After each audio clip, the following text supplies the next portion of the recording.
Hi, my name's Sam, and in today's video we're going to be talking about splinting.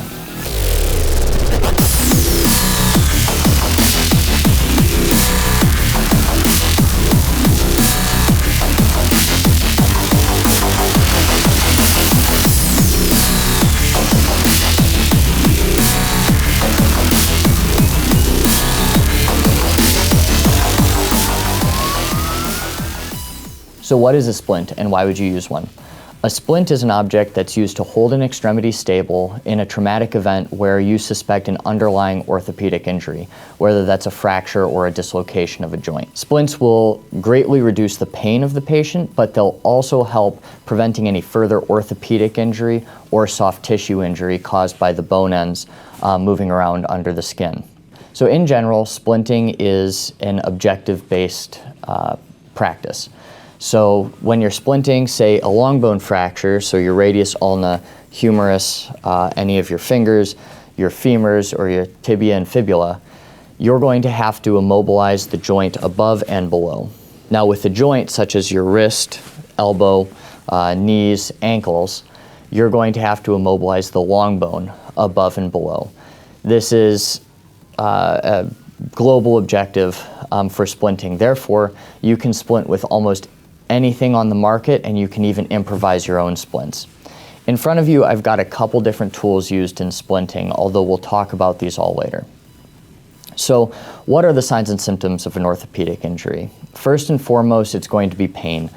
Pain at the site. In a long bone fracture, they're usually going to be able to point exactly on their arm or leg where it hurts the most. Beyond that, you've got severe bruising, any kind of false joint where the arm's bending somewhere it shouldn't bend, leg, so on and so forth. Reduced movement distal to that injury, so reduced movement past that injury, it hurts to move their hand. An open fracture where you actually see bone ends, that's one of the only times you can definitively diagnose a fracture in the field. And then beyond that, mainly the diagnosis, the official diagnosis, is going to have to be made in the hospital after imaging. Crepitus is another one, if you hear like grinding in there, and then if the patient tells you that they felt a snap, crackle, or pop in their arm or leg when the event happened, that's a sign that might lead you to believe there may be an underlying fracture. So I want to walk you through really quick the process of splinting and how that's going to be done. Now for this demonstration, I'm going to use a SAM splint simply because that's a pretty common splint, and if you don't want to watch to the end, I'll give it away. This is what I'm going to recommend you carry in your pack with you just because it is so versatile. That being said, the principles of applying this splint apply to any kind of splint, including a makeshift one that you're making in the middle of nowhere if you don't have any supplies on you. So the first step in splinting is you're going to have to check the patient's circulation, motion, and sensation distal to that injury. So on the hand, you're going to want to pinch the finger and see if there's a capillary refill. See if the finger blanches and comes back within about 2 seconds as normal. That can be affected if it's really cold or hot outside, but generally 2 seconds is what we're looking for. Additionally, you're going to want to see if there's any decreased motion in that extremity. So can they move their hand? And then third, can they feel you touching specific fingers? Do they have numbness? If they don't have good CMS, circulation, motion, and sensation, that means that they're at risk for losing that extremity. It's a potential loss of a limb because there's decreased circulation or nerve innervation at that point. But moving on, we'll say that their CMS is intact. We're going to want to have either the patient or our partner stabilize that injury as best we can, act as a makeshift splint until we can get ours applied. If the patient's doing it, just have them hold it however is comfortable and have them try not to move it as much as possible, simply to reduce any further movement of that and any damage before we can apply that splint. If your partner's doing it, have them hold it in the position of comfort for the patient, but have them hold it steady. The third step is you're going to want to size the splint to the uninjured extremity. So you don't want to be sizing it on the injured extremity necessarily, because you might have to actually kind of apply it to the uninjured extremity to mold it to how it has to fit. And then you want to move that over to the extremity you're actually going to want to splint.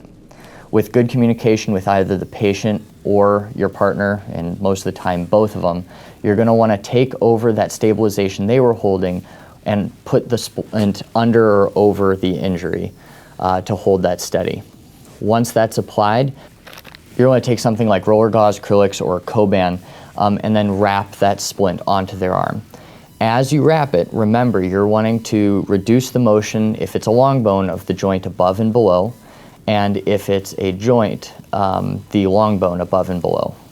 In this example, notice how the sling is actually the thing that's immobilizing the elbow and not the splint itself.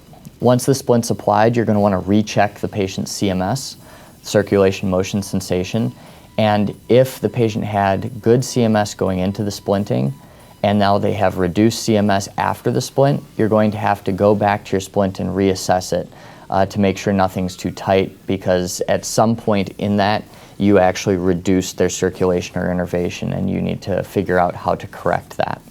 A lot of times that's going to mean taking off the splint and reapplying it in a different manner. Once the splint's applied, you're going to want to seek definitive care as quickly as possible. Although you're preventing it from doing further damage, this isn't something that you can go home with the splint and think it's going to heal up on its own.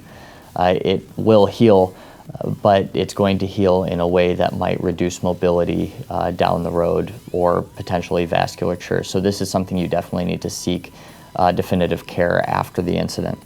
So what kind of splint should you carry? How should you carry it? And what do I have in front of me?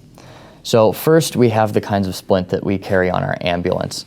This is a fast splint. It's a vacuum splint that you pump out the air, and it actually hardens around the extremity to keep it from moving.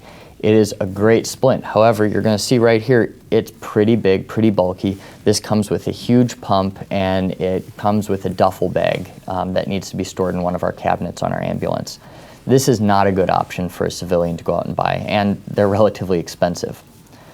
The next option, and what I would recommend carrying, is a SAM splint. This is a very versatile splint that can be used on any extremity and can fold down into a pretty compact space.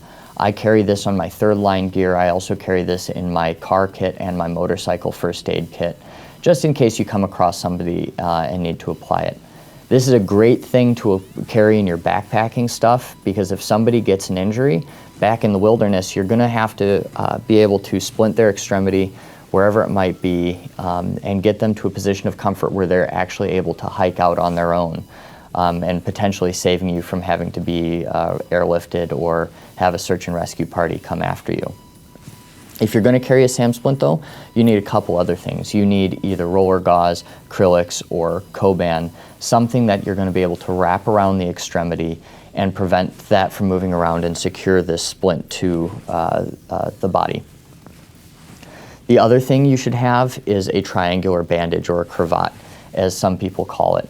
This is going to allow you to create a sling for that patient and potentially a swath to hold it in close to their body. This is an important part of splinting an extremity, especially the wrist, because generally a SAM splint's not going to immobilize the elbow, and you're going to have a way to immobilize that joint above and hold it close to the body so that it's not moving around anymore.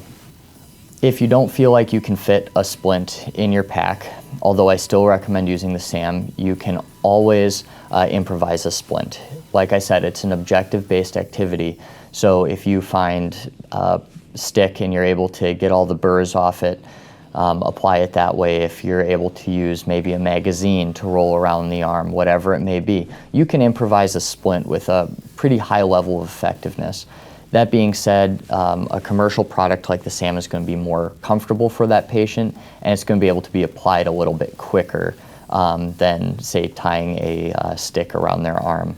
Thanks for watching, guys, and remember that this is not medical training. I would strongly advise you go out and get some hands-on practice with an instructor in splinting and immobilization through either a first aid course, or if you have the time and resources, through an EMT course. I'll be releasing videos similar to this every week, so if you're interested, subscribe, and I will see you next week.